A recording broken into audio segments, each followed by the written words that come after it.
હવે ભારતીય જનતા પાર્ટીના ઉમેદવારોને પોતાના લોકસભા મત વિસ્તારમાં પ્રચાર પ્રસાર કરવો મુશ્કેલ બની રહ્યું છે।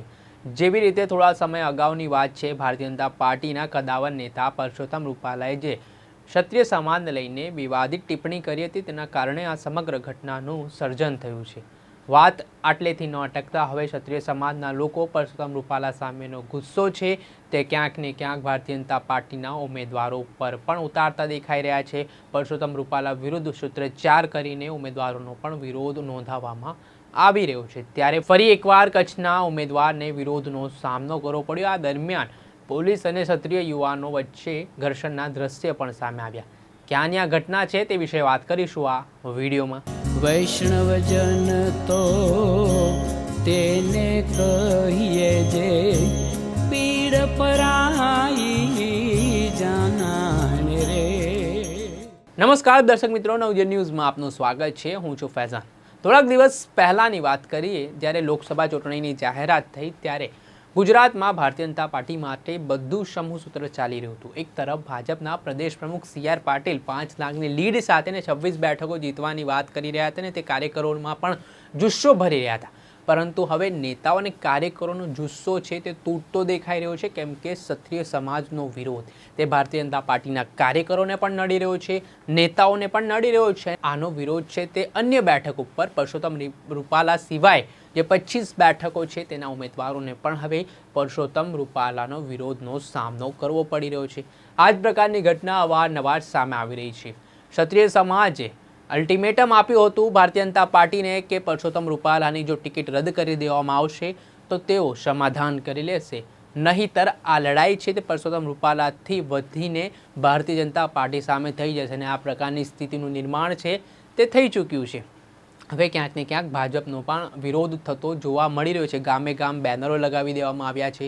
ભારતીય જનતા પાર્ટીના નેતાઓ હોય, કાર્યકરો હોય કે પછી ઉમેદવાર હોય, એ કોઈને પણ પ્રવેશવા દેવામાં આવી રહ્યા નથી। તે વચ્ચે ફરી એકવાર કચ્છના જે હાલના લોકસભાના ઉમેદવાર છે ભાજપના વિનોદ ચાવડા, તેમને સતત વિરોધનો સામનો કરવો પડી રહ્યો છે। તે કચ્છ જિલ્લાના વાગડ ગામમાં મુલાકાત અને પ્રચાર પ્રસાર માટે પહોંચ્યા હતા। આ દરમિયાન ક્ષત્રિય સમાજના જે લોકો છે તેમના દ્વારા સૂત્રોચ્ચાર કરવામાં આવ્યા। જો કે હાલ ભારતીય જનતા પાર્ટીના જે અન્ય ઉમેદવારો છે ને જ્યાં જ્યાં વિરોધની શક્યતા છે ત્યાં પોલીસનો ચુસ્ત બંદોબસ્ત સાથે છે તેઓ પ્રચાર પ્રસાર કરતા નજરે પડી રહ્યા છે, કેમ કે કોઈ અનિચ્છનીય બનાવ ન બને તેની પણ તકેદારી રાખવામાં આવી રહી છે। આ દરમિયાન કાલે વાગડ ગામ ખાતે એક ઘર્ષણના દ્રશ્ય પણ સામે આવ્યા, જેમાં પહેલાં તો જે ક્ષત્રિય સમાજના યુવાનો છે તેમના દ્વારા પરસોત્તમ રૂપાલા વિરુદ્ધ સૂત્રોચ્ચાર કરવામાં આવ્યો। પહેલાં એ દ્રશ્ય તમે જોઈ લો જે આખો ઘટનાક્રમ રહ્યો છે। જે રીતે આપણે જોયું કે આક્રોશ યુવાનોનો સતત વધતો દેખાઈ રહ્યો છે અને તેઓ દ્વારા જે વિરોધ નોંધાવવામાં આવી રહ્યો છે, તો કેટલાક કિસ્સાઓમાં પોલીસ સાથે ઘર્ષણની સ્થિતિનું પણ નિર્માણ થતું દેખાઈ રહ્યું છે। સંકલન સમિતિ દ્વારા પણ આ મામલાને લઈને યુવાનોને આક્રોશિત ન થવા ખાસ અપીલ કરવામાં આવી છે અને લોકશાહી ઢબે પોતાનો વિરોધ યથાવત રાખે તે માટે પણ કહેવામાં આવ્યું છે। આને લઈને હવે વિવાદ છે તે દિવસે ને દિવસે વધતો જઈ રહ્યો છે। સ્થિતિ હવે હાથથી બહાર જતી દેખાઈ રહી છે। આગામી દિવસોમાં વડાપ્રધાન નરેન્દ્ર મોદી પણ આવવાના છે, કેન્દ્રીય મંત્રીઓ પણ આવવાના છે ને તે પહેલાં આ પ્રકારની સ્થિતિનું નિર્માણ થયું છે। તેના કારણે ભારતીય જનતા પાર્ટીના નેતાઓમાં પણ દોડધામ મચી છે કે કેવી રીતે ક્ષત્રિય સમાજને મનાવી શકાય, સમાધાન લાવી શકાય। પરંતુ ક્યાંક ને ક્યાંક આ સમય છે તે હવે સમાપ્ત થઈ ગયો છે અને ક્ષત્રિય સમાજ છે હવે ભારતીય જનતા પાર્ટી વિરુદ્ધ થઈ ગયો તે પ્રકારની સ્થિતિ જોવા મળી રહી છે। હવે જોવાનું એ રહેશે કે આગામી સમયમાં જ્યારે કેન્દ્રીય ગૃહમંત્રી અમિત શાહ અને વડાપ્રધાન નરેન્દ્ર મોદી પણ ગુજરાતની મુલાકાતે આવવાના છે ત્યારે ક્ષત્રિયોનું સ્ટેન્ડ કેવું રહે છે, તેમનું રિએક્શન કેવું રહે છે તે તો સમય બતાવશે।